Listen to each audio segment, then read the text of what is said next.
Question 26. A scale of 1 to 50 is used to draw a rectangular area on a 2 mm grid as shown. The actual rectangular area to be tiled is to be tiled. The tiles cost $150 per square meter, and the tiler orders 15% extra tiles to allow for cutting and breakage. The tiler charges $90 per hour and will take 20 hours to complete the tiling. Calculate the total cost of the tiles and tiling. Give your answer to the nearest dollar. Okay, so this shaded area is the area that needs to be tiled, and this scale of 1 to 50 is just for the distances on this grid. So let's count the size of the rectangle. Let's count the size of the sides of this rectangle. So each section of 5 by 5 has a bold line, so we can just count by fives. So this y side, I'm going to label this y and x, just like it was if it was y and x axes, the horizontal and the vertical, just so that you can track my working out. So 1, 2, 3, 4, 5, 6, 7, 8, 9. So 9 times 5 is 45, 46, 47, 48. So this is 48 2 mm squares. And then for the x is 1, 2, 3, 4, 5, 6, 7, 8, 9, 10. So 10 times 5 is 50, 51, 52. So this is 52. Okay, so let's see how many millimeters in total this is if each square is 2 millimeters. So for the x, there's 52 squares. They each are 2 millimeters, so that equals 104 millimeters. And then if we want to convert that to the real life dimension, we use a scale 1 to 50. So for every 1 millimeter, in real life, it's 50 millimeters. So 1 millimeter in the diagram equals 50 millimeters in real life. So for every 1 millimeter, and we have 104, there are 50 in real life. So times that by 50, and that gives us 5,200 millimeters, right? Now, with a scale, if they haven't written any units, then you have to assume that the units are the same for each number in the scale.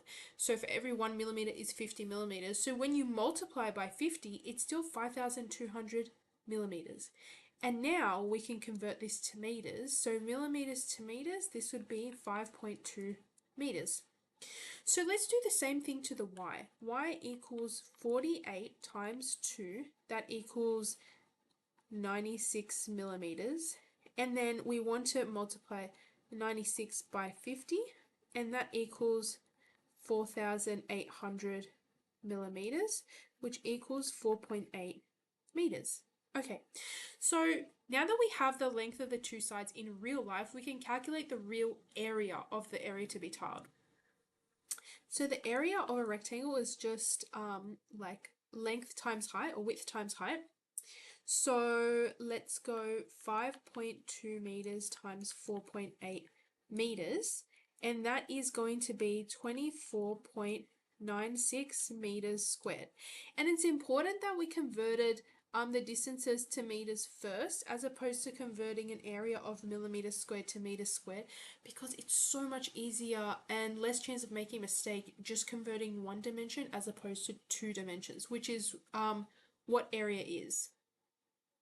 So area is 2D, and then just a straight line is 1D. So now that we have this, the tiler also orders 15% extra tiles. So we need to find out what 15% of this is and then add that amount to the 24.96.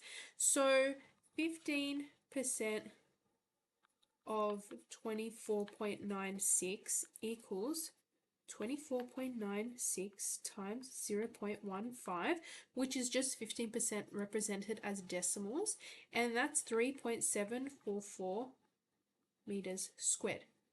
So therefore, the total tiles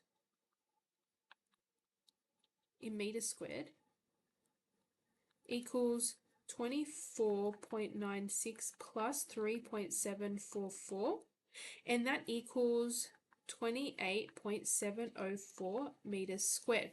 Okay, so now that we have the total amount of tiles in meters squared, we can now see how much they cost. So the cost for the tiles equals 28.704 meters squared. That's how many meters squared we need, times $150 per square meter. So this is how many meters squared times $150, and that equals $4,305.60. So this is the total cost for the tiles. We'll put a box around that so that we can reference that later when we're doing our final calculation. So now we need to see how much the tiler charges per hour for their skill. So the labor is $90 per hour, and it will take 20 hours. So all we're going to do is multiply 90 by 20, and that equals 1,800. So this is also something we have to add to the total at the end. So now that we have those two values, the next thing they say is calculate the total cost of the tiles and tiling and give your answer to the nearest dollar. So we just have to add these up. So total cost equals 4,305.60 plus 1,800 equals 6,105.60, and they're asking to the nearest dollar, so that actually equals 6,106, right? Because the cents are over 50, so we round up. So let's give a bit of extra space. So that equals 6,106, and this is to the nearest dollar.